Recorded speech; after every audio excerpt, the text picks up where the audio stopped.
Many of you may have seen the recent ruckus surrounding Richard Dawkins and his thoughts on trans. Philosophy/counter-apologetics channel Rationality Rules decided to cover the issue and collaborated with Forrest Valkai, biologist. These are both channels I've enjoyed and which I oftentimes admire. When it comes to the Dawkins issue, though, there are a few glaring misreads I thought I might address. If you want to jump straight ahead into the content, jump to this time, also marked in the description below, the timestamps. For those who have the patience, though, I want to start with a brief intro. My channel has found so far the most success with storytelling and film review, an admittedly less contentious topic. I realize that philosophy, certainly politically contentious philosophy, may not appeal to all of you. I've always had a keen bent for philosophy though, and it's very much an intended direction for my channel. I see it as not only complementary, but inherent to much of the deeper sort of storytelling angle I try to take when analyzing film and literature and so on. So why trans? Well, Dawkins and his fellow horsemen were an integral part of my journey to agnosticism. I appreciate their rigor, their compassion, and their obvious earnest when it comes to whatever specific discipline each of them engage in. They've earned their reputations. Dawkins has earned his reputation. I find these recent condemnations unfair, willfully ignorant, even ridiculous. His critics seem threatened and reactionary. They seem to be responding to messages he doesn't actually represent. Underlying that, then, is the debate itself, which is obviously in hot contention all across the West. In order for any conversation to take place, we must establish a foundation of shared or agreed upon linguistic terms, social categories, scientific process, and our goals in relation to each of these things. Each of these is a valid point or category of contention, each with its own relevance to the broader conversation. There are conversations about language and deeper epistemology which are often mocked or dismissed as red herrings or bigotry or disingenuous or simply blind to the more surface-level discussion of sociology and biology.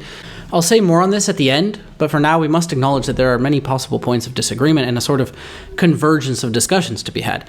I feel discourse nowadays is crippled by our inability to nail down and discuss in earnest exactly what it is we disagree on. Many of the actual disagreements may be more intimate and personal, but I feel much of our inability to even meaningfully discuss the issue does actually stem from language and philosophy. These are primarily the issues I'll focus on today.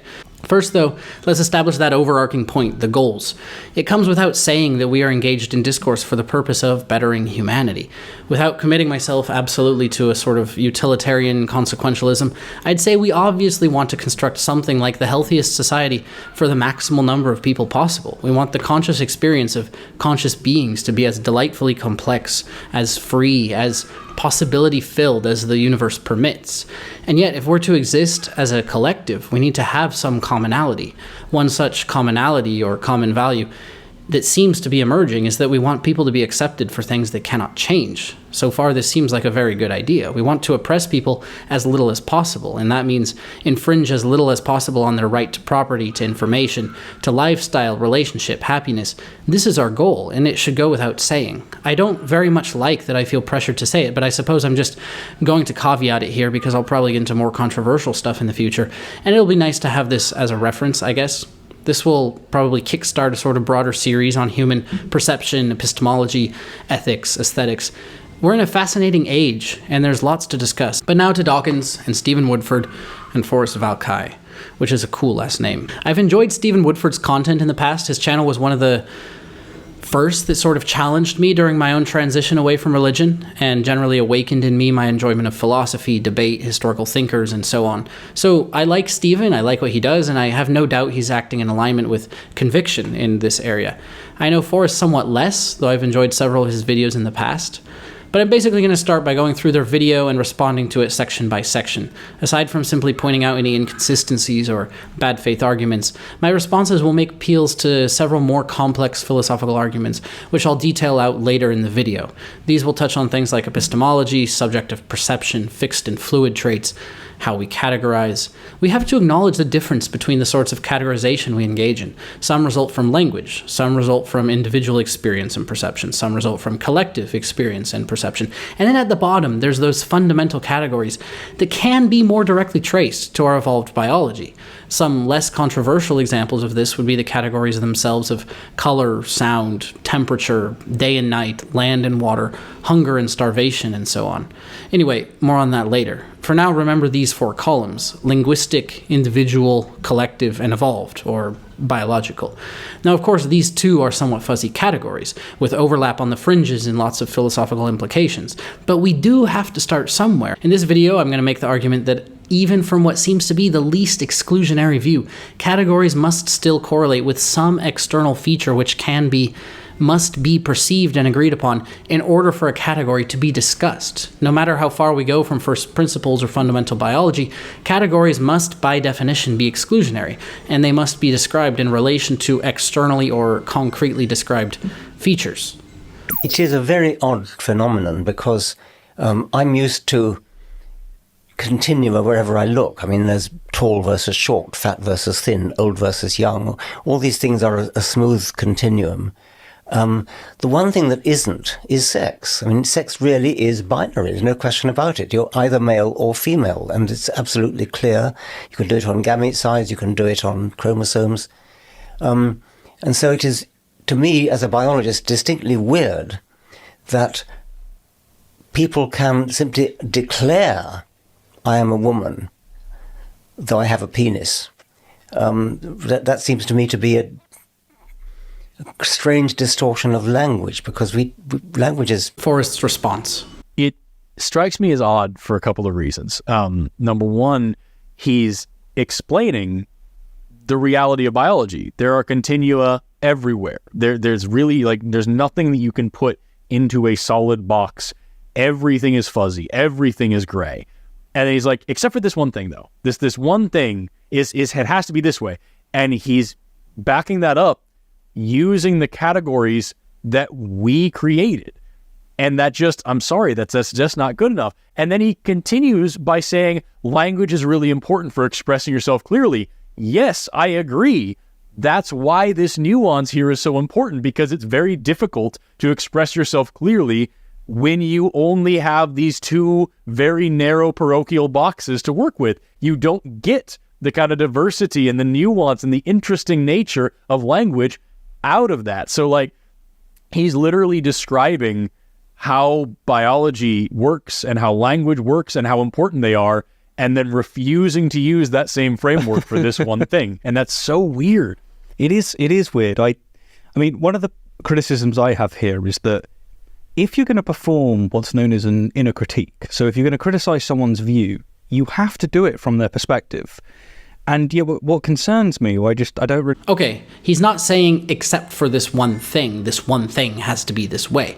When you say... Important because it's very difficult to express yourself clearly when you only have these two very narrow parochial boxes to work with. To imply that Dawkins is applying some uneven standard to the man-woman sex distinction that he wouldn't apply elsewhere, that's just not Dawkins' attitude. He's not starting with a lack of evidence and imposing a must-be sort of dogma to maintain his worldview. He's describing the evidence in the field he works in, the field of sex. Anyone familiar with his work knows that he comes from a starting place of open skepticism, and you have to actually take his description of sex and derail it sort of intentionally into the realm of gender, disregard his specified intent, and then sort of willfully misinterpret him.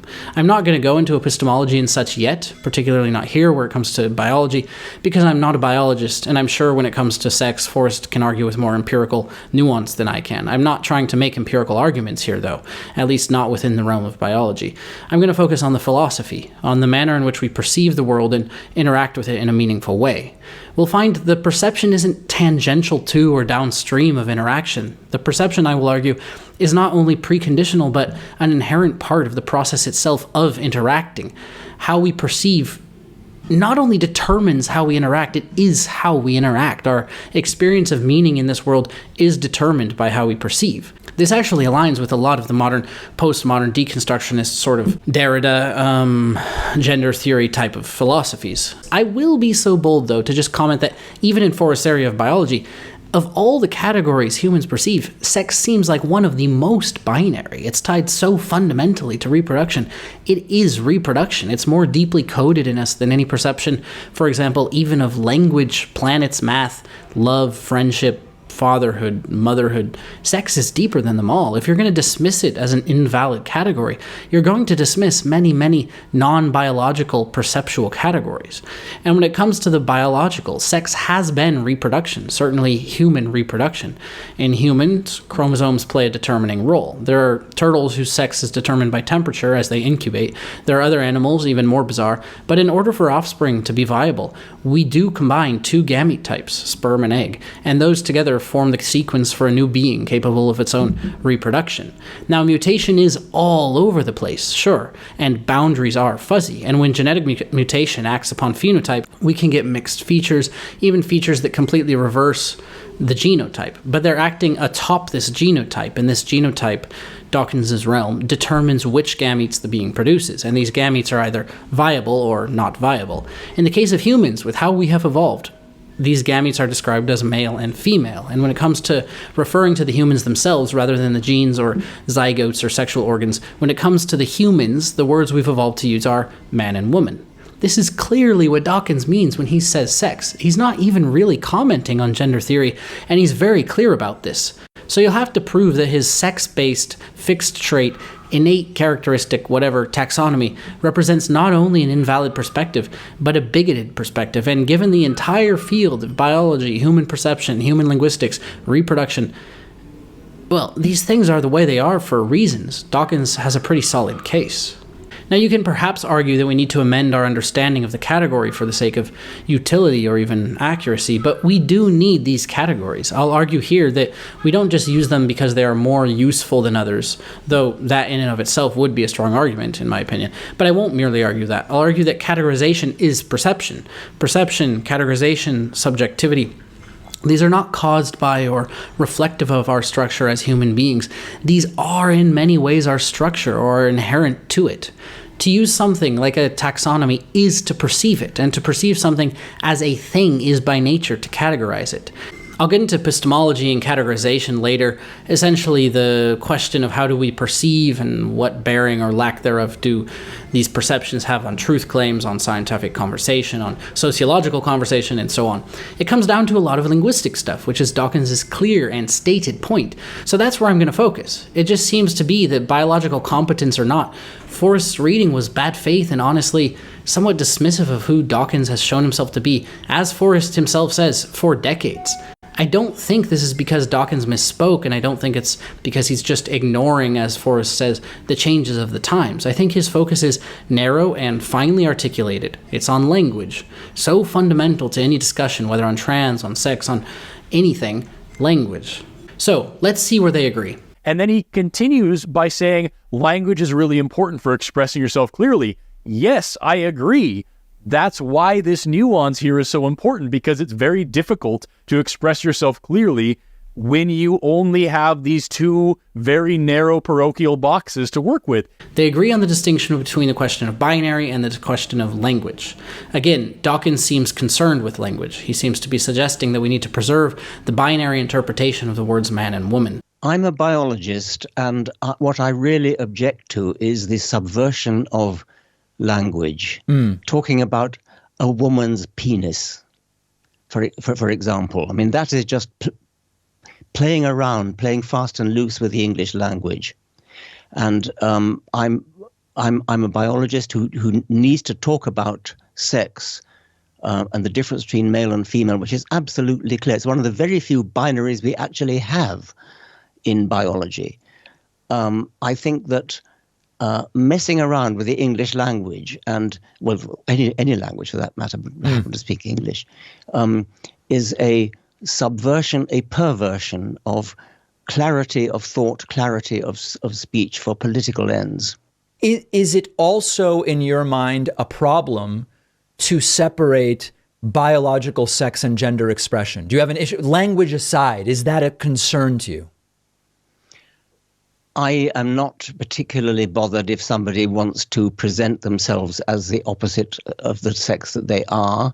I do object if they insist that other people recognize that. And I mean, I support Jordan Peterson in this, if nothing else, that he objects to the Canadian government making it mandatory that he should call people by a pronoun like they when they are. I mean, he's prepared to do that as a matter of courtesy, but not as a matter of compulsion, and I thoroughly support him on that. That seems to me to be a strange distortion of language. Forrest is saying biology is full of continuums. We need to recognize those with language in order to appreciate and utilize the full nuance and scope and beauty and whatnot. Okay, that's fine.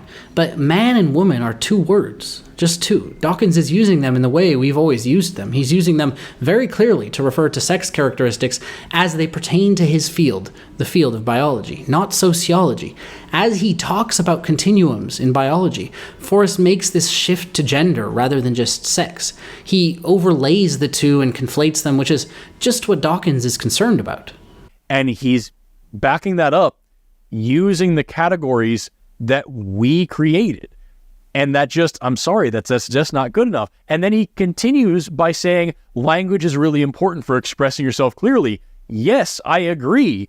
That's why this nuance here is so important, because it's very difficult to express yourself clearly when you only have these two very narrow parochial boxes to work with. You don't get the kind of diversity and the nuance and the interesting nature of language out of that. So like, he's literally describing how biology works and how language works and how important they are, and then refusing to use that same framework for this one thing. And that's so weird. It is. He's backing that up using the categories that we created. Yes, that's what all humans do. That's what scientists do. That's what taxonomy is. It's a category we create according to our observations of nature and our relationship with and uses for those observations. Cat. Psst. The difference in opinion then seems to be this. Dawkins believes the category we've created is useful in one way, Forrest believes it's useful in another way. That's not so ridiculous. Before acting so indignant, we have to hear more argument from each side. Forrest himself admits categories are fuzzy around the edges. Everything is fuzzy. Everything is gray. This is simply the state of human existence. We see it in every branch of philosophy. It underpins every aspect of human language. We see it in every branch of science except pure mathematics. Pure mathematics is the only place fuzzy boundaries don't exist. As soon as it touches upon reality, as soon as you go from math to even physics, boom, everything is altered by perception. Whatever, you can say different things about physics there. Physics doesn't really describe what things are. It describes a relation between things, which is in a lot of ways what math is, and you can do purely theoretical physics. But as soon as it touches upon the concrete realm, it's altered by perception. This is where do we draw the lines from particles to planets? When do we begin categorizing stars as stars and planets, and then stars and planets and comets and asteroids, and then exoplanets and water worlds and gas giants and super Earths and so on? When does one species become another? With this unceasing generational step-by-step flow of mutation that's natural selection, how is a species even a thing? In each of these cases, we adapt our models to be most useful in accordance with our current understanding and aims. Suppose we embrace a view of ultimate subjectivity. Things are only known or true as they are perceived and used. This is almost the most fluid, least exclusionary view on how categories come about. There's a lot of discussion room to be had, which I'll tackle in a bit, but even under this view, the validity of these categories is measured according to their use. If you don't have a use-based reason for being, then you perish. Biologists most of all should know this. The argument that borders are fuzzy doesn't merely challenge categories you don't like, it challenges the idea of categories, unless you validate them by some metric or another. As soon as you stop asking, what can we know or what can we describe, and you start asking, how do we fix people? How do we run cities? How do we build cars? How do we use money? As soon as you do that, you have to get to a higher level of philosophy. You have to make your assumptions, define your categories, and move upwards. Dawkins, as a biologist, is simply pointing out that when it comes to his area of attention, we're confused on language and definitions, and this precludes even discussing the borders or categorization. Unless all of society wants to revert back to epistemology, we need to clarify our definitions. Then sociologists can do sociologist things, activists can do activist things, biologists can do biologist things, and philosophers can go play around with maddening thought experiments. And we can even argue about which things are more or less valid, but to suggest that Dawkins, a man who's been in the public sphere for decades, is ignoring the fact that we created these categories, he's just not. That's not only the reality of how we do science, it's the reality of how we perceive.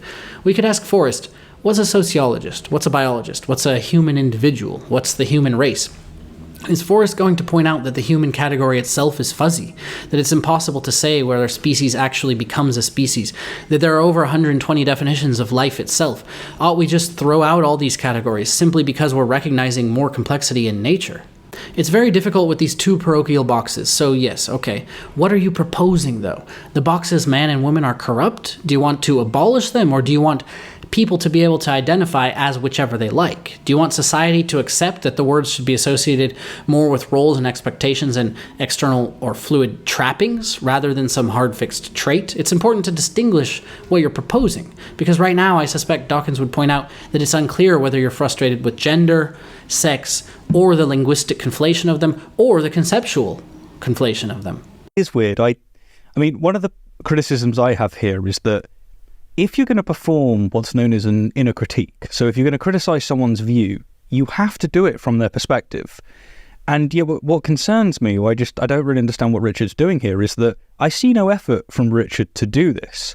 So, like, if someone dismisses the entire transgender movement based on what a fringe of them think about sex, and yes, there are some people that have those views, it's obvious to me that you can't be taking the view seriously. It would be equivalent to just saying, look, Christianity shouldn't be taken seriously at all because, and then just emphasizing and focusing on entirely young earth creationists.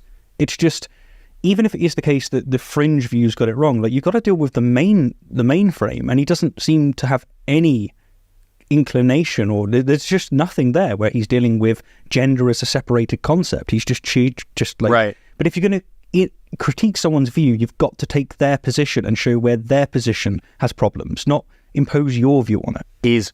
He is criticizing the fact that we're talking about gender, and also he is exclusively talking about sex. And like, the difference between those two things, again, I can't stress this enough. It's not a new development. It's been around for over half a century. Richard doesn't seem to be doing this. He's answering a very specific question here, something that seems concerning to him. This is what's concerning to him: the conflation of multiple perceived categories with a few and very deeply embedded linguistic terms. Linguistic terms so deeply embedded, you have but to utter them, and they associate, as many gender theorists will point out, with endless range of roles and expectations, depending on what context you use them. So we have the question of whether gender is legitimate to discuss, and then we have the question of whether it should be conflated with these words we've always used for sex. Dawkins seems concerned with language, with our ability to do science, as he's always been concerned with, as Forrest said, for 60 years. Perhaps he feels the scope or momentum of society is most threatened here, in language and the hard science of biology, rather than there in sociology. After all, it's in the hard sciences that we need the most precision in our language. Fluidity of language is a very feature, kind of soft sciences, and this overlap can't be sustained. And so it is, to me, as a biologist, distinctly weird that people can simply declare, I am a woman, though I have a penis. That seems to me to be a strange distortion of language, because language is useful as something to express your thoughts clearly. Forrest, my dude. Criticizing the fact that we're talking about gender, and also he is exclusively talking about sex. And like, the difference between those two things, again, I can't stress this enough. It's not a new development. It's been around for over half a century. In fact, almost at this point, because we're in the 2020s now, almost. He's criticizing the fact that we are talking about gender, and then he's exclusively talking about sex. Yes, because he would say the penis as a sexual reproductive organ better correlates with sex than gender. This should be made evident by the very movement, which advances the idea that gender ought to be distinct from reproductive organs. Say gender's fluid. Sex, penises, become a separate thing. Say gender is the essential core of what we mean when we say someone has an identity. Sex, penises, still become a separate thing. Say gender identity is distinct from gender expression, which isn't what all the movement says. None of anything is what all the movement says. Sex and penises still become a separate thing, but linked, and that's why some undergo surgeries and so on. Inasmuch as the penis is connected, there must be acknowledgement. Inasmuch as it's not connected, there must be acknowledgement. Either way, we need precise language, and either way, there's this whole other field of biology where Richard Dawkins and others are trying to do good work. It's much easier to build a straw man with, it's just a man in a dress, than if you actually have to grapple with, actually there's more diversity than that. It's not just some guy trying to be a girl. It's actually, gender presentation, and there's trans men too, and they also have their own issues, and there's this crazy thing called intersectionality that's a bit more interesting than just crosswalks and road signs. It's actually this whole diverse field of thought about like how these different things align, and like that. Critics are starting from a place of gender identity, interfacing with society via roles and expectations. Part of those roles and expectations manifest in sex characteristics, some of which we can manipulate superficially, like penises, breasts, some of which we can manipulate more wholesale if we wish, like removing uteruses, others of which we cannot, like gamete type, and so far reproductive capability. Which brings in another thing. Technology is allowing us to alter nature or hack our own selves in a very bizarre way. Social media, ships were an example of this, contraception's an example of this, surgery, cryosleep, brain-to-computer interfaces, ChatGPT, hormone replacement therapy, methamphetamine, sports, even money, sports. These things hack into our status system and our perceptive whatever framework and allow us to battle for hierarchy, self-improvement through a less violent and less fatal, less raw or natural means, say, than battle. So as tech allows us to hack or manipulate our nature in strange ways, we must expect that odd phenomena will emerge. We're at the point where we actually can toy with reproductive capabilities, gene combination, insemination process, and so on. That doesn't change the biological and historical norm, and it certainly doesn't change the importance of clear taxonomy and language for a biologist such as Dawkins interested in advancing his science, which isn't the science of gender. Let's note that 100 years is incredibly short. From a biological perspective, most of all, this should be obvious. Almost 100 years of understanding that there's a difference here. And he's just using the language that he grew up using, the language he's gotten away with using this whole time. It sucks so bad to see someone that, I grew up looking up to so much, and has been such a hero of mine for such a long time, for tearing apart dogma and for encouraging critical thinking and critical theory, poking at your own ideas and poking at your own thoughts and making sure they stand up. And then he's just here, just flatly refusing to even try to do that. Flatly refusing to do that. I suppose he could talk to Dawkins if he wants him to use his platform for a more gender-focused conversation, but Dawkins has no obligation to do that, and he may have valid reasons for suspecting it's causing more harm than good, at least causing more harm than good in as much as we're not clarifying the language, which is, again, what he's focusing on right here. He's not flatly refusing to do that. He's not even making a claim about the truth or falsehood of any supposed nuance. He's just preconditionally suggesting clarify the language first. In the public sphere, the language is not clear. Thinkers like Judith Butler and so on devoted decades of thought to articulating their points, which then others took, and several iterations downstream, it comes out of the universities in activists and policy advocation, which is much less clear. This is just how it works. It's a scientist's job to guide society towards clarity, so that any discussion can be had at all. It's not bigoted to point that out. It's not appealing to intuition, it's observing the language we all use and where it's becoming confused. One of the other things he said in that just made me raise an eyebrow is that he started talking about having a penis. And I'm like, but he's mentioned before that sex is going to come down to the way that he sees it, gamete type and chromosomes. Why is he saying a penis? That seems to only achieve appealing to people's intuitions, because it's not like if you got a eunuch in front of him, Richard's going to go, ooh, I don't know who that is. I don't know if that's a man or a woman. Yeah. Now it's tricky. So like the reference to a penis, it's like, it's at best rhetoric, and at worst it's just appealing to people's intuitions. Gamete type, penis, chromosomes. Penis is still overwhelmingly correlated. It's not intuition from Richard Dawkins. It's not arbitrary from Richard Dawkins. It's biology. It's a correlation giving rise to what has always been a legitimate, meaning a useful human category, and our language reflects that, and our perception reflects that. Honestly, for me, like I've pointed this out before, you notice whenever we talk about, trans people as an issue, and whenever we debate trans rights, it almost inevitably, like 90% of the time, 90+% of the time, we are only talking about trans women. Always. Yep.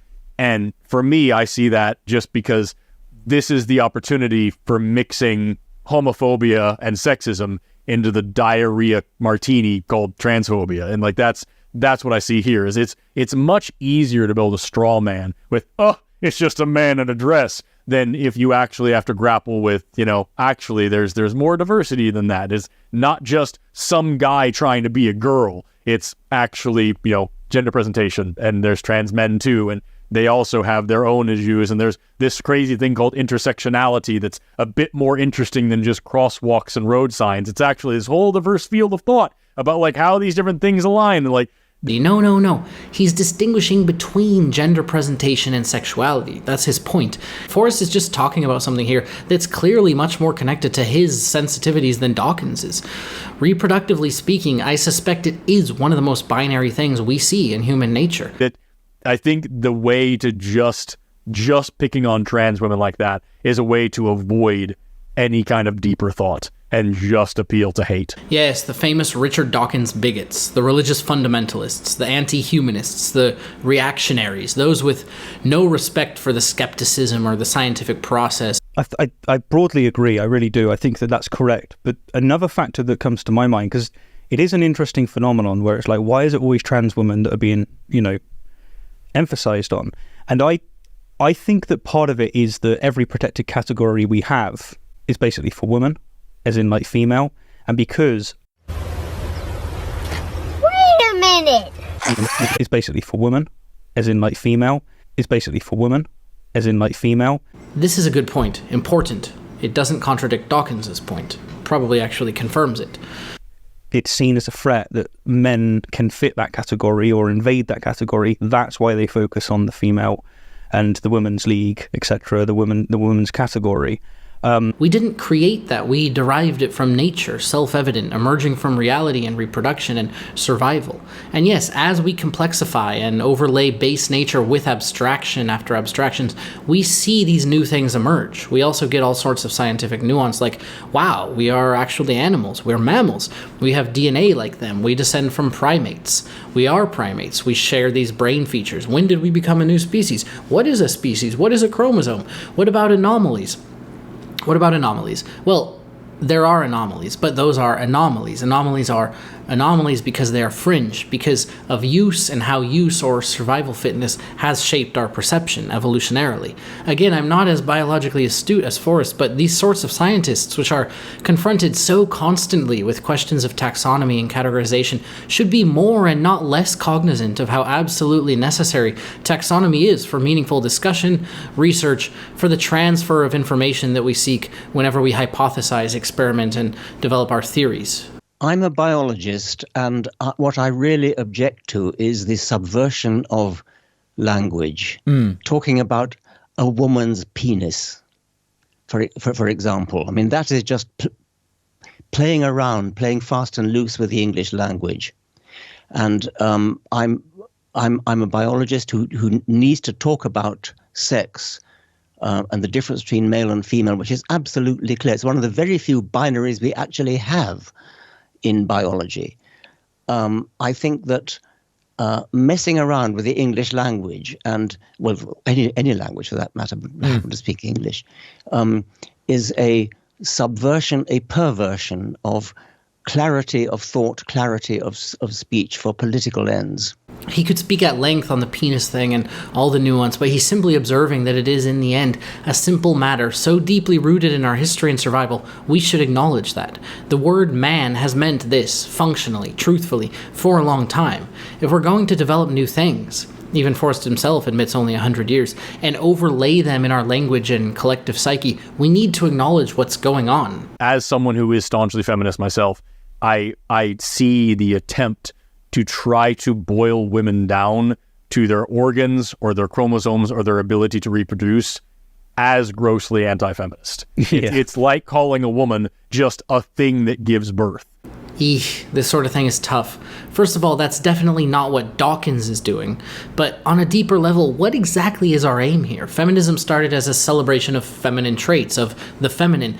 In the past, traits accepted to be more innate. Men are pigs, women are kinder, more cooperative, less aggressive, more motherly, more life-bringing, just as capable of such and such a skill, such and such an intellect, and so on. The idea was we should evaluate people on the basis of merit and capacity to function in whatever relevant field instead of predetermined whatever characteristics like, gender, sex, ethnicity, whatever.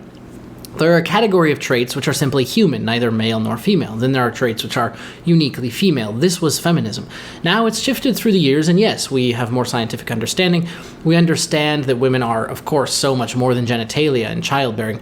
But what more exactly? Is it social roles and expectations performed by the individual to then be negotiated with the performances and expectations of society?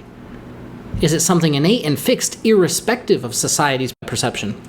Is it something innate and fixed, leading to a subjective feeling, and we can only interface with or describe the subjective feeling? It's not connected to something concrete we can describe and observe. It's a subjective feeling that we just have to communicate somehow to society. Society has to perceive it and somehow know what we're talking about, and yet it's not connected to any observable characteristics or roles or expectations. What more than genitalia is a woman? Is it a meaningful category or not? So gender, unless we define it clearly, can be a similar reduction of femininity. And if it's too fluid, it will actually strip away the most obvious or unalterable distinction from masculinity, which feminists originally clung to. And they clung to it not as some base, sexual, all-encompassing trait, but as biologically upstream from so many of these roles and expectations, which have come to give legitimacy to the category of woman according to gender theory. So which is it? Is identity fluid and negotiated, or is it innate and unalterable? If unalterable, we should have a word for that, like sex, and we shouldn't feel oppressed for physical characteristics we can't change. Now, inasmuch as we can change them, if we do so, we are suggesting identity is fluid and negotiated. Inasmuch as it is represented in language, respecting people's identity will depend on a common and coherent language. Inasmuch as it's negotiated, it must be negotiated. With societal roles and expectations, this means negotiation. So inasmuch as a woman is a set of roles, it should be recognized that you adhere to those roles to become a woman. You're divorcing innate value from the term because you're associating the term more so with societal negotiated things and less with unalterable traits. Inasmuch as you don't adhere to the negotiated roles of womanhood, your identity is something else. A schoolteacher, for example, is an identity which doesn't have to be associated with woman, but which correlates in many people's minds. To have the identity of a schoolteacher and not be a woman, you must embody traits of schoolteacher which are distinguishable from traits of woman. That might be you're a human, you're patient, you're compassionate, you must be educated. Now those traits are also present in other identities such as friend, lover, communicator, parent, therapist, and so on. So you can be those things and be neither schoolteacher nor woman, but to be a schoolteacher you must teach school, which is something not innate to woman or therapist. What then is your identity? It's some composite of the categories you fill. Identity can't be reduced to one thing, man or woman or therapist or student.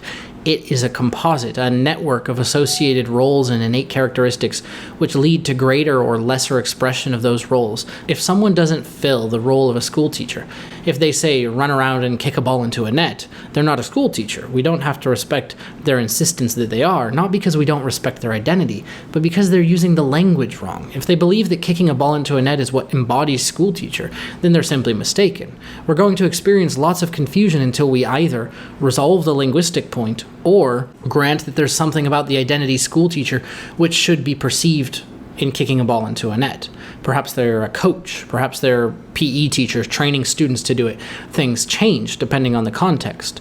Now, if they want to be recognized as what woman means outside of roles, they have to know what it means outside of roles. It has to be something deeper or less socially constructed, because social categories are not only subjective to the way we perceive, but to the way we perform.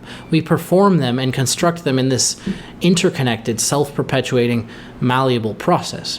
But once you get to something less socially constructed, down to the depth of, no, you're simply not teaching students, you're just kicking a ball into a net for money, you're a professional footballer. Or, no, you're not being paid to teach students, you're just teaching children and they're your own children in your own house, you're a parent. Once we get down to this level of performed rather than perceived things, these are concretely different things. This is where we see sex and gender. If gender is a subjective feeling or a self-identification or a performed role, it doesn't have to comment on sex. If someone's convictions are about gender, it doesn't have to infringe on sex. If convictions are on sex, it doesn't have to infringe on gender. So this whole other world Forrest is talking about, a bit more interesting than just crosswalks and road signs. It's actually this whole diverse field of thought about like how these different things align and like has to be distinguished from this other world.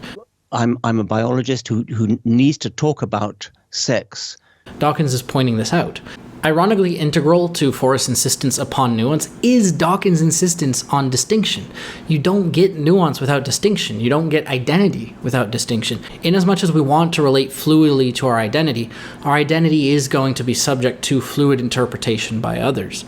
This means when we have a term like woman, we can suggest that it means a certain collection of fluid things, but the suggestions of others must then be debated with. That's what fluid means. If something is a perceived category, we must convince the perception of others. If, say, a certain action or feeling or trait determines womanhood for you, you must not convince them you feel that trait. You must convince them to use the word woman in referring to that trait. If it's defined wholly by the roles and expectations, whose roles and expectations? Society's? Turns out, evidently, that society doesn't have one monolithic view. I see the attempt to try to boil women down to their organs or their chromosomes or their ability to reproduce as grossly anti-feminist. It's like calling a woman just a thing that gives birth. You know what I mean? And like, that's all it is. Like, no, it's that is what's setting people back in terms of feminism, is saying, no, if you're a woman, you have to do XYZ thing, rather than women are diverse, women are interesting, women have a lot of different ways of being women, and women are all fucking awesome. Like, women are diverse, women are interesting, and women have a lot of different ways of being women. But something does make them women, as opposed, say, to just humans or individuals or poor people or rich people or men, right? What makes women interesting in their womanhood? What makes a human interesting in its humanhood? Is a human interesting because it breathes? No, lots of animals breathe. Breathing is interesting in terms of animalhood, but not womanhood. Is a human interesting in its language?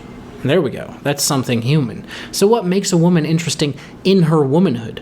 Basically, the point is, if woman, the word, is what people want because of what it means, why? What meaning are they wanting? If it's the roles, it's not the sex, and you must distinguish with a new word. If it's the sex, it's not the roles, and you must distinguish with a new word. If womanhood is not the essential identity, you must distinguish with a new word. If the meaning is the biology, the ability to have children, you must distinguish. If the categories are blurry, you must distinguish. You must distinguish. Dawkins is simply pointing this out. The whole movement with feminism was, let's not have these rules and regulations and restrictions on what this half the human race should do and should wear and should be. And it seems to me that the real thing really is to remove any of the expectations. But here's the thing, if you remove every expectation, it doesn't mean anything anymore. So actually, the goal is non-binary, if you follow that logic to the end. That's one idea associated with feminism. I could point out that feminism itself is a perceived category, not a monolith like electron or universe. Another feminist idea has been that women are unique for being women, for having traits distinct from men, distinct from children. There were a number of versions of feminism that I tended to oppose. One of them held that, well, women are fundamentally mothers and that maternity is the essence of the feminine. And then a second one thought that feminism was about sexual difference, but the way they defined sexual difference was always presumptively heterosexual. And both of them struck me as wrong. I was pretty committed to the idea that people ought not to be discriminated against on the basis of what they do with their body, who they love or how they move or how they look. Even mothers, wives, lesbians, all of them have traits that make them them, that hold them distinct from the others, and all those traits entail strengths and qualities which should be celebrated. Another could be women are individuals, as numerous and varied as men, to be treated as such, to be known in their full nuance, to be recognized as each having different individual passions, tendencies, traumas, preferences. In each of these, you're taking something saying, it's not a monolith, it has endless diversity. Great. So if we want to say women aren't the end of a binary spectrum, we are either saying they are something else distinct from men, or we're saying the whole spectrum is bunk, and we should associate roles and expectations and sexual orientation with nothing at all, or just take each individual individually. In this case, sociologists could probably not study much in the first place, or even categorize, discuss meaningfully in any way, but they could dance about in their maelstrom of chaotic, ever-fluid language. They would get nothing done. Dawkins still needs to do his science. Actually, the goal is non-binary, if you follow that logic to the end. So most people that say, I'm fighting for women. It's like, actually, you're going to end up in a position where women doesn't mean anything, and you're actually talking about a different category when you're talking about certain things such as sex.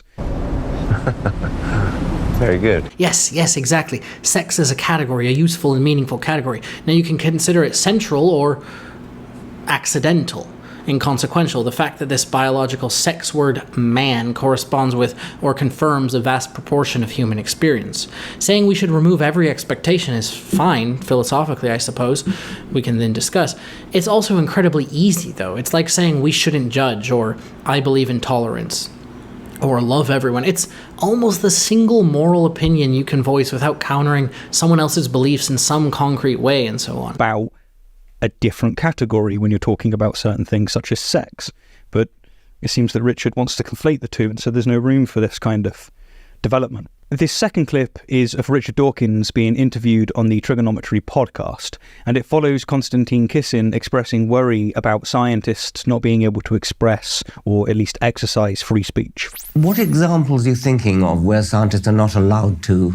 Well, we for instance, when it comes to talking about the sexes, yes, and saying, there's differences between the sexes, yes, investigating the differences between the sexes. Yes. Certain scientists would say, look, I don't feel able to investigate that anymore because people will complain, people will say certain things about me that, that I'm denying the existence of trans people, for example. Yes, I think you're right that not just scientists, but a lot of people are zipping their mouths because of a political pressure of the sort that you're saying. And it is important, I think, for scientists to be honest and to use language precisely. And in the particular case of sex that you mentioned, it's one of the few cases where there really is a bifurcation, a binary bifurcation. There really are two sexes. And scientists have to work under that fact. And if people, for political reasons, are trying to deny that there really is a binary separation between the two sexes, then that is anti-scientific, anti-rational, and is a subversion of language, actually. You know what's so funny about that? He wrote an article not too long ago, just a little pop-sci piece about how sex is super binary and things like that. I forgot what exactly it was called. It was like sex is pretty damn binary or something like that. And in that piece, he talked about race as well. And he said that the idea that race is a social construct is a fashionable doctrine, is what he called it. Race being a social construct is a biological reality. There is no biological construct of race, no matter how you slice it. Genetics is a thing, ethnicity, influencing your genetics because of trends and populations over time, those are things. But the way that we actually define and talk about race has nothing to do with biology by and large. And so, I see the same thing here. If you were to have a biology professor talk about race as a biological reality and start coming out here talking about phrenology and black people just have a different size brain and that's what makes them this way and all this, that's so far past debunked pseudoscientific nonsense that would have flown in the late 1800s. We are insisting either there's confusion about the term, in which case the collective must decide, or there's confusion about the identity, in which case the collective must also decide. If the identity is fluid, the collective fluidly determines the use of the term to label it. If identity is fixed, the fixed reality determines real experiential truth, but we must collectively agree on the term to label it. We can have this discussion. What we can't do is insist it's fixed and fluid, and universal and exclusionary all at once. It can be fixed and universal, as in we're all human, or we all have matter, or we all have experience. It can be exclusionary but fixed, as in some of us are smart, some of us are American, some of us are dead, some of us are tall. It can be universal but fluid, as in some of us are thinking right now, some of us have hands, some of us are fathers, some of us are students. What we can't have is self-ID using the same term, woman, in reference to many different things, and then expect every different party to accept every different reference. Now, I'm not eminently cognizant of the current state of scientific publication, discussion, funding, censorship, and so on.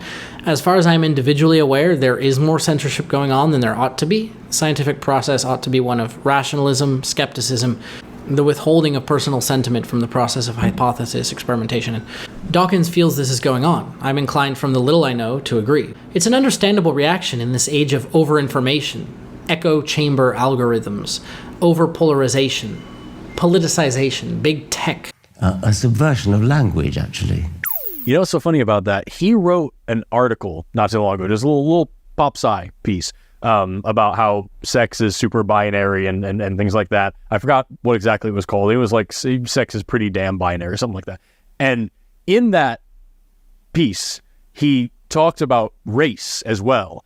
And he said that the idea that race is a social construct is a fashionable doctrine, is what he called it. Race being a social construct is a biological reality. There is no biological construct of race, no matter how you slice it. Genetics is a thing, ethnicity, influencing your genetics because of trends and populations over time, those are things, but the way that we actually define and talk about race has nothing to do with biology, by and large. Race being a social construct is a fashionable doctrine. I'd have to know what he meant by race. Depends, of course, on how you also use race. Surely Forrest isn't suggesting ethnicity and race are the same. He's saying race as a social construct is a biological reality. There are biological realities. And then in discussing the category of race, he's accepting that it has not to do with them, but social constructs. Genetics, however, and ethnicity, he ties more closely to biology. So he's saying ethnicity and race are different. One is closer to biology, one to sociology. But do we use both in conversation? Ought we? Is he saying we should abolish the concept of race? If we do we abolish ethnicity? Do we abolish genetics? No. Just as, if we abolish the apparently oppressive categories of gender roles and expression, we don't also abolish the genetics Dawkins deals in, the genetics of sex, the genetics for which he uses the term man and woman to categorize very meaningful things. To do with biology, by and large. And so, I see the same thing here. If you were to have a biology professor talk about race as a biological reality and start coming out here talking about phrenology and black people just have a different size brain and that's what makes them this way and all this, that's so far past debunked pseudoscientific nonsense that would have flown in the late 1800s but certainly doesn't work today. That doesn't have to do with anything. That's just ad hominem, and kind of poor ad hominem at that, because we just saw what Dawkins said and it didn't have anything to do with that spirit at all. That you would be laughed out of your institution and you probably wouldn't have a job for very long.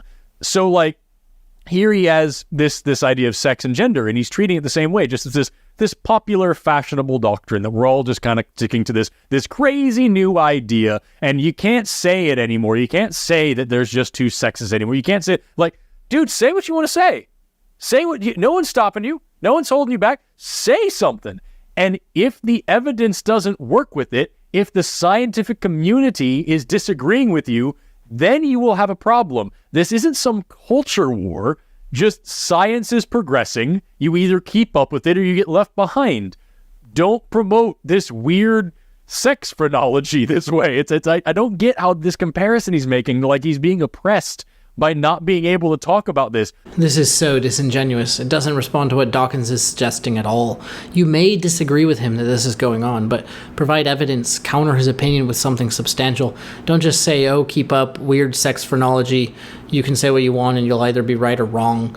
Yes, so the scientific process can just never be corrupted, or he's wrong that this is going on. There's something about society which is just guaranteed to process any scientific claim as perfectly and transparently as it possibly could. There's no possibility that some humans might police language in lieu of making actual scientific arguments. Dawkins is questioning, he's proposing things aren't as they should be. And you just disagree, but give reasons. Don't accuse of phrenology, which he's not doing. Don't accuse of not having a spine. Richard Dawkins? On what grounds? The question is, do you think he's wrong on the linguistic concern? And if so, how is that concern actually bigoted? That is just fucking weak. Come on, man. That really is what struck me the most about it. Is at least he's finally bringing it up. but he's bringing it up as if it's this cop-out. And it's like this weird thing, like, oh, this is just their strange little workaround to logic. Like, no, what you're describing there is new information, which is what you've been trying to promote this whole time, is here's your worldview, here's new information, now your worldview adjusts, and now you're a better person. That's been your career for a very long time.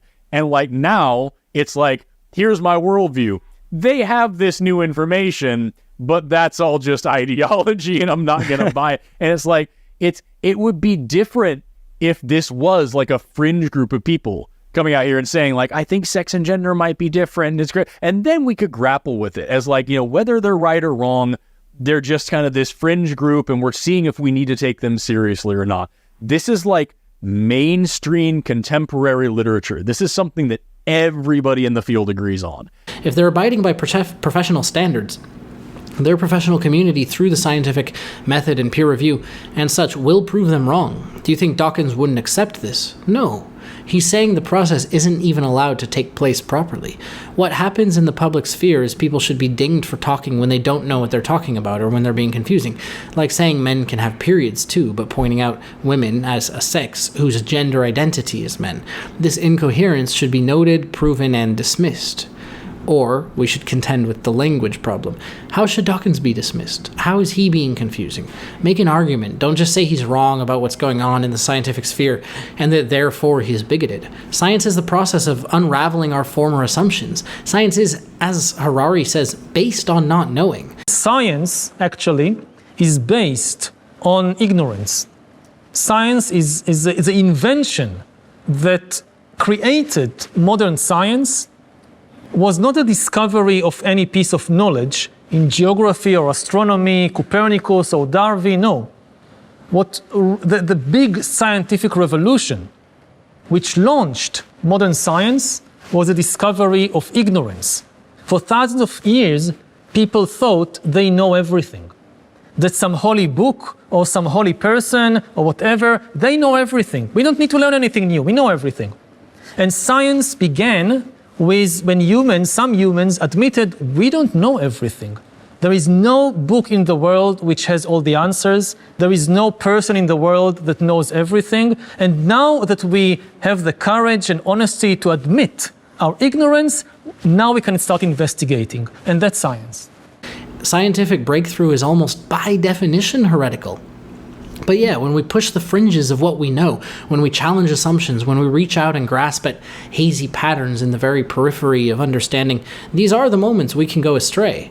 That's why we evolved to follow, to conform, to trust the collective, to share language and ideas so fundamentally we don't even recognize how deeply they form the framework for perception itself. That's why the creatives and risk takers and innovators, why they need a stable society to support them.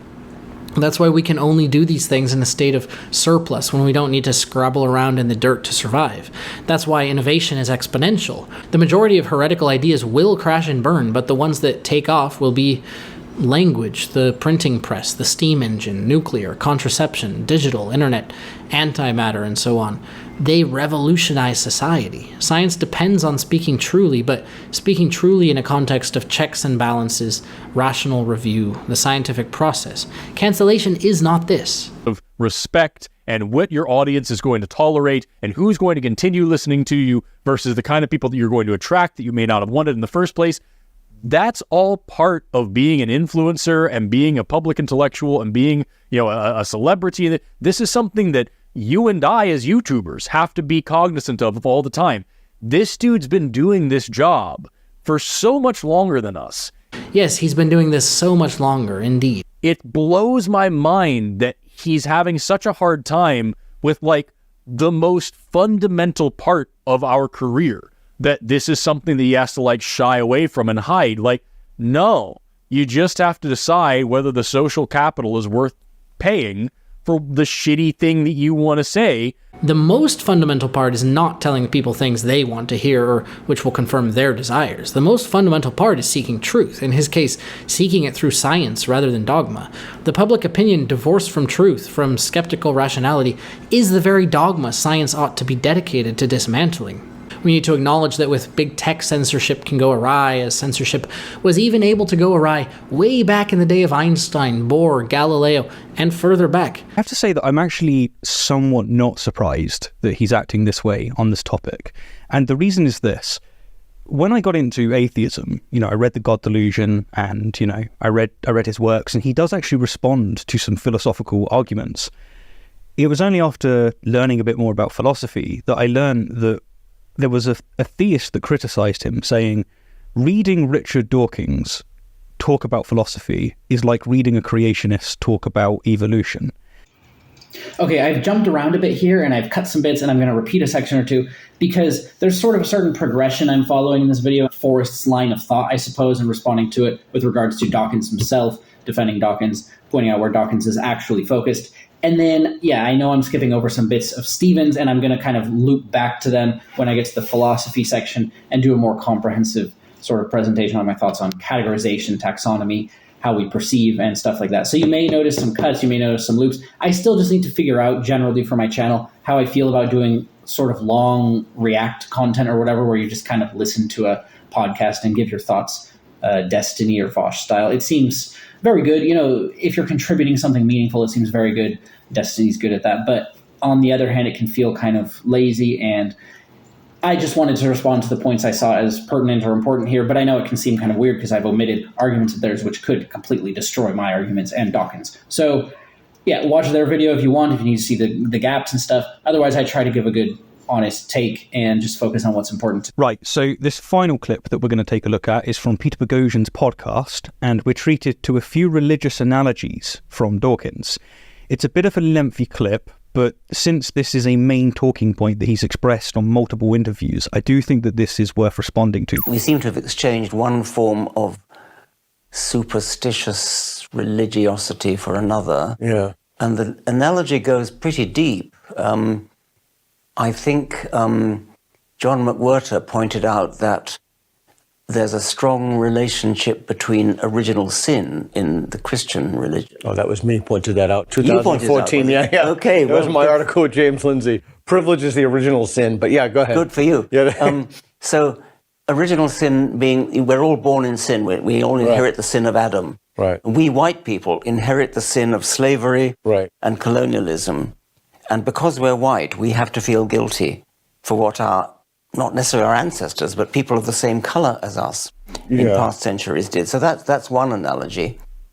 And then transubstantiation, which is in the Catholic religion, the wine literally turns to blood, where literally doesn't quite mean literally. It means what Aristotle called the accidentals stay wine, but the true substance of the wine becomes blood. So when somebody stands up and says, I am a woman, although they've got a male body, that's transubstantiation. In the accidentals, they still have a penis and they still have Y chromosome, but in the true substance, they have become female.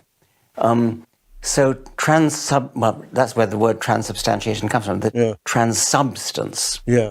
And there's a very strong analogy to transubstantiation in transsexualism. Oh, tell me more. How so? Well, the wine becomes blood, and when the priest simply declares it that it is, and a male person becomes female when he declares himself to be female. And in the Aristotelian terms, the substance has changed. Right. The substance of wine has changed to blood. The substance of maleness has changed to femaleness. But the accidentals, the incidentals, are what are regarded by Catholics as trivial and by trans people as trivial. So they really believe that they have become the other sex. It's remarkable how obvious it is that those are delusions. I mean, it's crystal clear to anybody not caught in the orbit of the ideology that is a delusion. Yes. They get around it by this word gender, which is separate from sex, and which is separate from sex, and which is separate from sex. And there are some who I think even think their sex has changed. Correct. And others who think that they admit that their sex hasn't changed, but their gender has. Yeah. Well, at least you finally addressed the word gender. Yeah, there's something there. I mean, that's what I was talking about when I said he's not really engaging as directly with gender as they would want him to, and that could be a potentially interesting area of conversation. It just doesn't feel, Dawkins is talking about his area of concern. They're responding to him and saying, oh, he should focus more on this, he should acknowledge this. I just feel, again, that it sort of glances off Dawkins' concern and goes elsewhere, and this should be acknowledged. He could perhaps engage with a few more of the philosophical arguments regarding, categorization and human roles and expectations and sort of these phenomena that we create. As soon as we divide something out, as soon as we perceive something like gender or a highway or a nationality or race or a demographic, especially, that's a very easy example. As soon as you perceive a demographic and divide it out, define it, and start to discuss it, and then other people disagree, no, that's not a valid group. It's too mingled and hazy with all these other groups, and actually it doesn't have a common defining characteristic because blah, blah, blah, blah.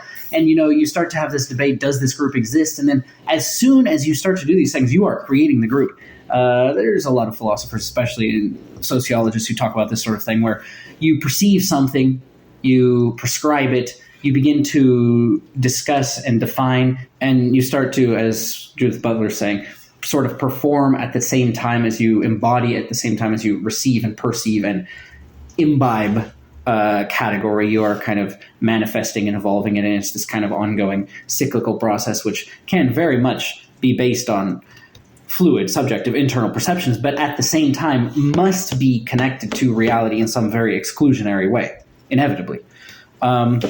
Okay, so philosophically, Dawkins could go a bit more into that. Now I'm rambling ahead, sort of. I just realized it'd be interesting to talk to Stephen and Forrest, because I just don't think they really met Dawkins where he was. And then it'd be interesting to hear a conversation between him and someone in the field of gender, because we could see what he actually thinks about all that. And it might just not be very interesting to him. I don't see him giving tons of time or thought to that. I see him more concerned with these other surrounding things, as I said, the culture, the conversation, the language, the needs of science, to be precise, his field, biology. So that's that. I'm going to get into philosophy a bit more in a second. For now, I just want to say there do seem to be a lot of people who say these incoherent things, and these aren't the academics, they're not the people taking a lot of time and thought, but they're the policymakers, the politicians, the headlines, the social media influencers that have a massive and undeniable impact on the culture as it's evolving, and on human well-being, and on especially our young people just coming into adolescence in their very formative years, formative with regards to society, gender, sex, sexuality,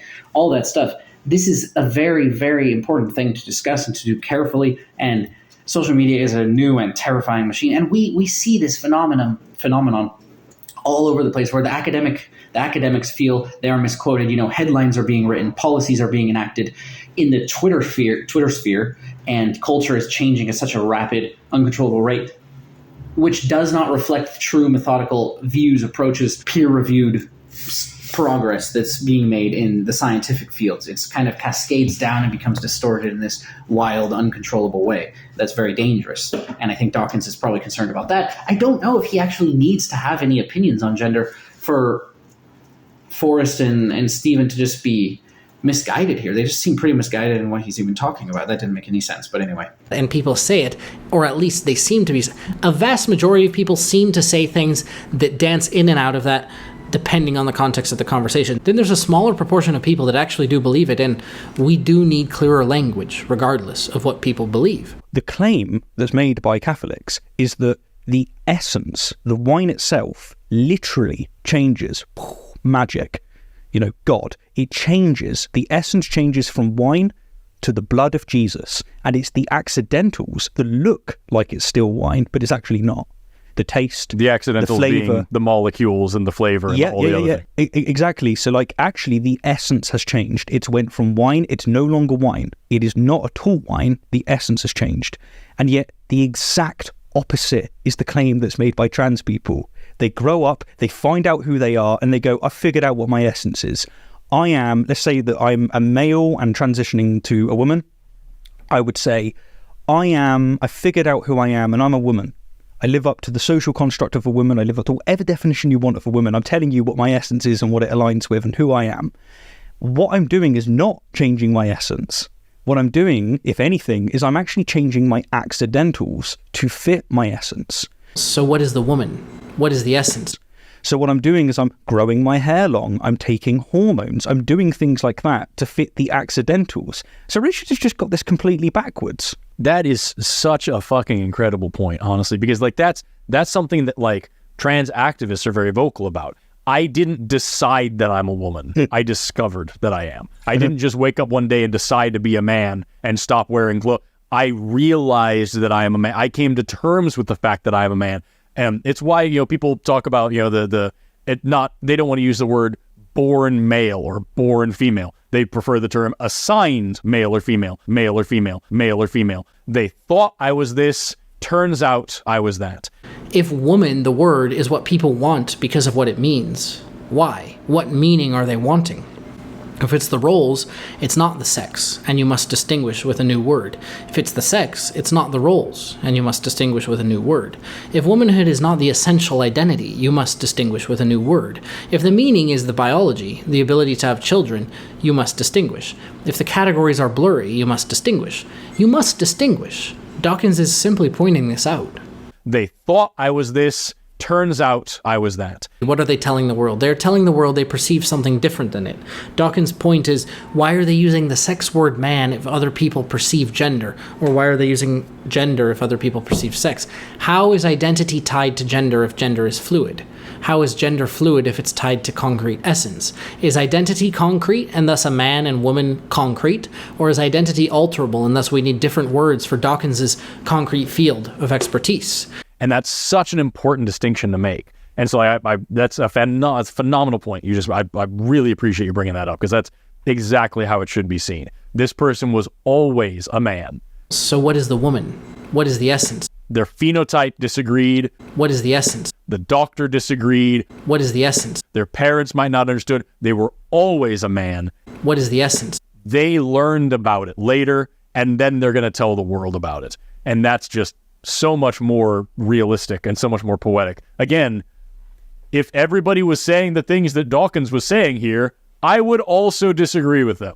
But nobody's saying those things. An important point here as I'm editing.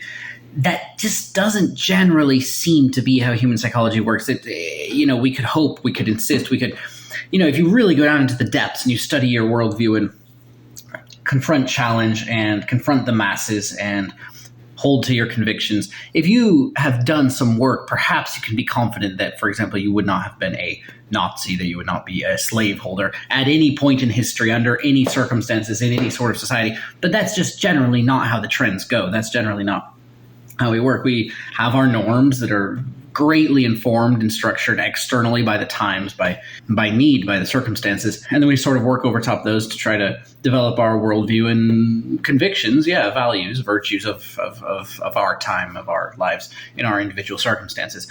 It seems just a bit presumptive to say, well, even if most people agreed with this very educated, learned, scientific man, as many, many people have agreed throughout all of history, blah, blah, blah, blah, blah, I wouldn't, because now I know the truth, and the truth is this that we've recently discovered in the last, whatever he's saying, 100 years. Okay, so this is the part of the video where I go into a bit more direct philosophy. I'll replay some of the older sections, then I'll also go back and show sections which I didn't show, primarily probably with Stephen talking. And I'll get into epistemics, how we categorize, how we perceive, the role of language, the role and or lack thereof of biology, language, sociology, and all these things sort of overtop one another that together give rise to this network of networks, with each individual node supposedly, seemingly being completely dependent on the others, perhaps according to at least a lot of modern views, to do with postmodernism and physics and neuroscience and how we perceive. And, we have this sensory apparatus that takes in information, sort of translates it into concepts. The most fundamental ones, like I will mention, could be like molecules, colors, sensations, pain and pleasure. These things are kind of irreducible and indubitable, unable to be argued with. But, then overtop them. I'll get into it. You know what's so funny about that? He wrote an article not too long ago, just a little pop sci piece about how sex is super binary and things like that. I forgot what exactly it was called. It was like sex is pretty damn binary or something like that.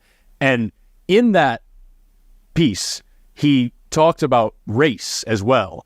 And he said that the idea that race is a social construct is a fashionable doctrine, is what he called it.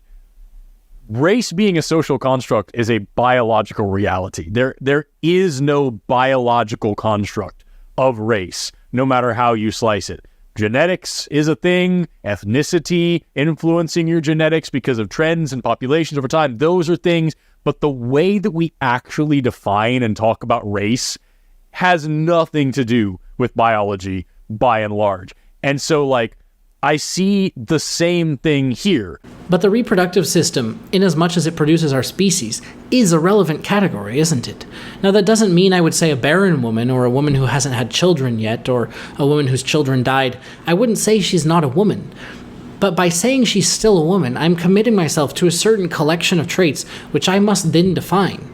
Those traits may include things like human, female, feminine, less feminine than other women, less feminine than some men, awake, adult, functional, independent, on and on and on and on. So everything is a category, and let's take it as fluidly as we can, as fuzzily as we can. Only math, only single-state things, which we can't meaningfully describe and can't meaningfully observe, only those are concrete nodes. Everything else is derived from the networking between them, and then we perceive the networking between them and we call it different things, like hydrogen and iron and atomic bomb and freight train and city built around freight trains with similar metals but slightly different and in different structures and used for different things. But then you can use a freight train as a restaurant and it becomes something else, and then you can take a photo of it and remember it and have it in a film and tell a story about having watched the film with your girlfriend, and a society belonging to a city and people moving in and out of society and carrying bits of it off to other societies and cultural intermingling and city-states and nations and civilization and so on.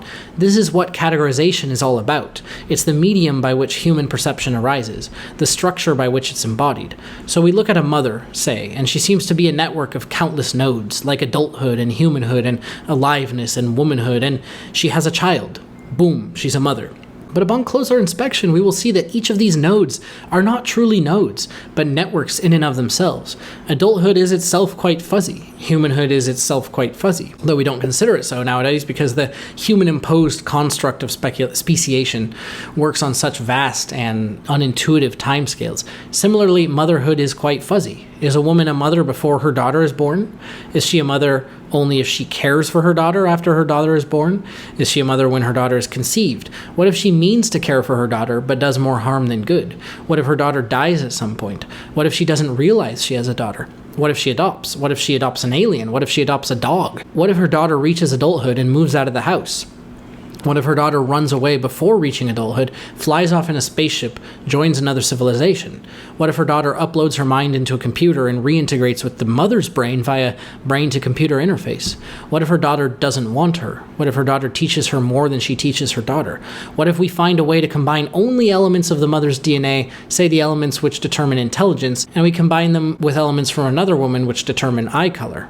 So the collection of traits by which we recognize categories are not really nodes, but networks in and of themselves, stretching off in this vast and beautiful and mind-bogglingly complex cosmos of networks, nested within networks, nested within networks. They're fed by our perception, which is built on other networks itself, like muscles and optical nerves and retinas and brain stems and cilia and neurotransmitters and the transmission of experience through language and books and video and sex and instinct, and on and on and on and on. And that's why it's so beautiful. That's why each individual human can have such a fantastically diverse experience. But we are humans. It is to our well-being to cooperate and to communicate about this. Each trait or descriptor is going to represent its own network of interdependent networks with this endless interconnection. These borders are hazy and everything is overlapping. That's what it is to exist in universe and to have a discernible changing experience, to not be totality in and of yourself. That doesn't mean the categories are bunk. I'm sensing we need some analogies here. Let's consider highways, nationality, languages, From a philosophical point of view, you can argue that these categories don't exist. They arrive out of a subjective perceptual framework. This is why, in debate, people will always bring up anomalies. Women who are barren, intersex, women who have no uteruses, women who don't want to reproduce. These examples draw us to the inevitable and intuitive conclusion that, wait, then childbearing can't be the only defining feature of womanhood. Barren women are women, mad philosopher women are women, warrior women are women too. So we delve further. We look for other descriptors. Some categories, like human or father or schoolteacher, are mostly uncontroversial in most conversations. Nowadays, the category of man and woman, trans woman, sex and gender, male and female, these categories seem more controversial. How will this affect us and our ability to discuss the situation? This is what concerns Dawkins, and I think he expresses it clearly and with compassion. If you were to have a biology professor talk about race as a biological reality and start coming out here talking about phrenology and like, oh, black people just have a different size brain and that's what makes them this way and like all this, like that's so far past debunked pseudoscientific nonsense that would have flown in the late 1800s, but certainly doesn't work today, that like, yeah, you would be laughed out of your institution and you probably wouldn't have a job for very long. So like, here he has this idea of sex and gender, and he's treating it the same way, just as this popular, fashionable doctrine that we're all just kind of sticking to this crazy new idea, and you can't say it anymore. You can't say that there's just two sexes anymore. You can't say, like, dude, say what you want to say. Say what no one's stopping you. No one's holding you back. Say something.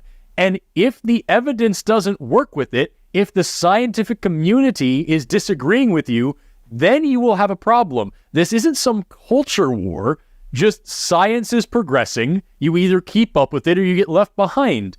Don't promote this weird sex phrenology this way. Consider if the words we use for nationality became confused with the words we use for ethnicity. We see some of this when it comes to the African American or Asian American debate. Now maybe Forrest would disagree with Dawkins on the binary nature of sex. Philosophically, you can say no category is binary, but not false in every way, because then you can't think or talk at all. So you have to acknowledge that there's a spectrum of concreteness, say, or a spectrum of mathematical groundedness when it comes to categories. A category such as molecule or hydrogen atom has much less gray area and is therefore much more useful in many conversations than a category such as thinker or influencer. The groundedness of these categories has to do with several things. One, mathematical or tautological simplicity. The hydrogen atom, as we perceive and interact with it, is much easier to derive from first principles. You have to take fewer steps of reasoning to arrive at an atom than you do to arrive at a system of atoms, or a system of molecules, or a system of tissue, or a system of organs, or an organism, or a society of organisms, an abstract concept as perceived and communicated between said organisms. You start with protons, neutrons, electrons, say, and then you go up the ladder to elements, unstable elements, molecules, cells, living cells, everything interacting, multicellular organisms, superorganisms, atmospheres, planets, all of them interdependent and all of them hazy at the borders. Eventually you get to abstract, socializing, pattern-seeking, linguistic beings such as us, and you see categories popping up like Tolkien scholar. What does that mean? It means there's something we called Tolkien, but then he invented a world and wrote a series of books called Lord of the Rings. People liked it and went crazy about it, but then they're also crazy about the man, the language creation, his experience in the war, but also the entire genre of fantasy. And then there are some certifications for studying Tolkien. Then someone who's never heard of that could know even more about it than someone who has the certification from some institution. And then are they a Tolkien scholar? Then there are clubs and stuff and people who do live action role play. And then there's people whose writing reflects more or less of Tolkien's influence. Then we could revive Tolkien and he could either disapprove or approve. He could praise someone like George R.R. Martin's because he changed his spirit, changed the genre so iconically, just as Tolkien did, whereas everyone else was just more derivative and blah, blah, blah. So an argument as to whether an influencer is a thinker or vice versa is more hazy than an argument as to whether hydrogen is involved in water. Now, we might propose that what's perceived is not true, is even by definition less likely to be true. This could mean that that a perceived category, while arising out of natural processes, might not itself be truthful or accurate in any way. But let's consider what we're trying to do here. We're trying to have a discussion about sex, gender, society, identity, all that stuff, which moves us in a meaningful way towards a more desirable future. The perceived categories can be divided into several sorts, or categories here. Some reveal things about us, like how we reproduce or relate to our society. So we must discuss whether a language or a nation or a gender is a valid category, but then we must also discuss whether the words we use are clear enough for that discussion in the first place. All of this takes place over top, of course, our fundamental attitude regarding what our purpose is and what can be considered true. But in the context of this conversation, given our aim for healthier language, healthier society, healthier individuals, what does it mean to challenge the truth of something? Well, there are many views which allow us to observe that we can or will believe a thing is true inasmuch as it helps us achieve our aim. Indeed, many would say the perception of these categories reveals the use and vice versa. In this biological case, Dawkins' category of sex is more binary than pretty much other category you can name, and sex as categorized is fundamental to our very existence. Gametes come together to form zygotes, which contain the complete genetic information for a new being. In order to be the sort of beings that we are, we do need to first reproduce, which results in the perception of these categories. Then we need to discuss them, which evolves or alters them according to said perceptions on an individual and a collective level. This means, then, that certain philosophies of truth allow us to roll epistemological and ontological claims up sort of into one for the sake of discussion. They shift the focus from whether a belief is true to what is meant in recognizing it, or what is meant in using it. We'll call these philosophies pragmatist theories of truth, or PTOTs, for the sake of this video. This too is an assigned and imperfect category, of course, but it's not arbitrary. Vosh. Entirely to sexual differentiation is arbitrary. Some harmful arbitrary standard is an arbitrary and vague collective. These arbitrary associations came to be. Some arbitrary hormone washes you received while in the womb should decide in one woman because these concepts are arbitrary and stupid. It's so multivariate, so arbitrary, so meaningless. You are engaging in arbitrary speculation, ones which can only be defined through the... It helps us achieve our aim. Therefore, it's true to say PTOT is a valid category for this video. See how it works.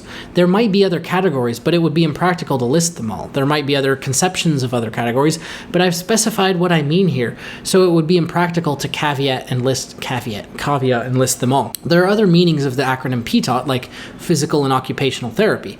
Does the ink on a page, the pixels on your screen right now, forming these shapes, is it less true because it could mean all of those things? Is it less true because it's a representational medium or translation?